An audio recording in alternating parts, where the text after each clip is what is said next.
Voilà Didier Deschamps qui réagit à ce tirage au sort et nous sommes maintenant en direct avec Raymond Domenech. Bonsoir Raymond.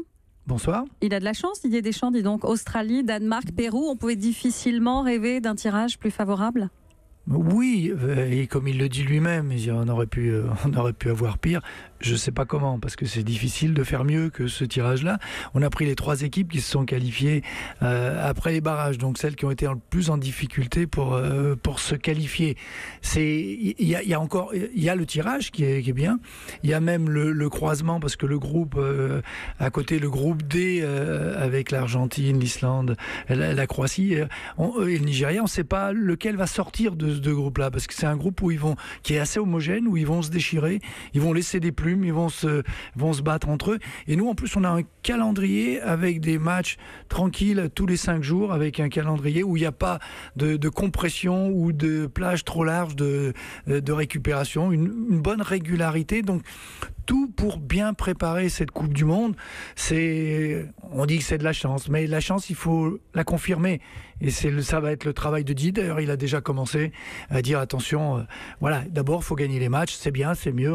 Ça aurait pu être pire, mais il faudra quand même gagner les matchs. Ne sous-estimons jamais les adversaires. Ça rappelle un peu le tirage au sort de 2014 ? Oui, 2014, puis de 2010. Je veux dire, on a été pareil. Ou de 2002, ça a été apparemment tout le monde était satisfait, content, en disant bon, ça va, premier, à la rigueur, deuxième si on est malade un jour, mais puis on a vu ce que ça a donné. C'est pas une évidence, c'est pas donné d'avance. C'est mieux de commencer. Voilà, ça rappelle. On sait déjà.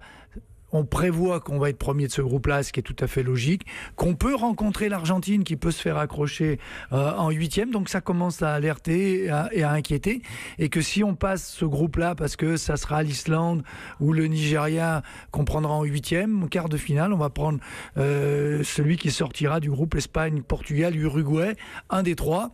C'est pas un parcours qui s'annonce facile, mais en Coupe du Monde pour aller loin, ça n'est jamais facile. À un moment ou un autre, il faut battre des gros. Voilà, ça sera pas l'Euro tous les ans. Ouais. On arrivera en finale finalement sans rencontrer qui que ce soit. Il y a quand même quelques belles affiches dans les autres groupes. Vous parliez tout à l'heure de Portugal-Espagne, Belgique-Angleterre. Oui. Ça ne sera pas facile non plus pour l'Allemagne. Belgique-Angleterre, il est intéressant parce qu'en fait, tous les Belges jouent en Angleterre. C'est le championnat, c'est les joueurs du même championnat. Ils vont se croiser pendant 6 mois. Ils jouent dans les mêmes clubs.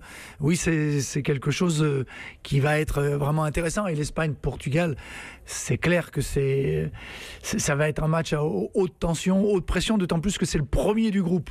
Et que s'il y en a un des deux qui perd ce match-là, les 2 matchs derrière, il va avoir une pression énorme et que ça va être très très compliqué. On suivra ça en tout cas avec beaucoup d'attention et d'envie cet été. Merci Raymond Domenech. Oui. Merci à vous. Merci Raymond. Bonne soirée.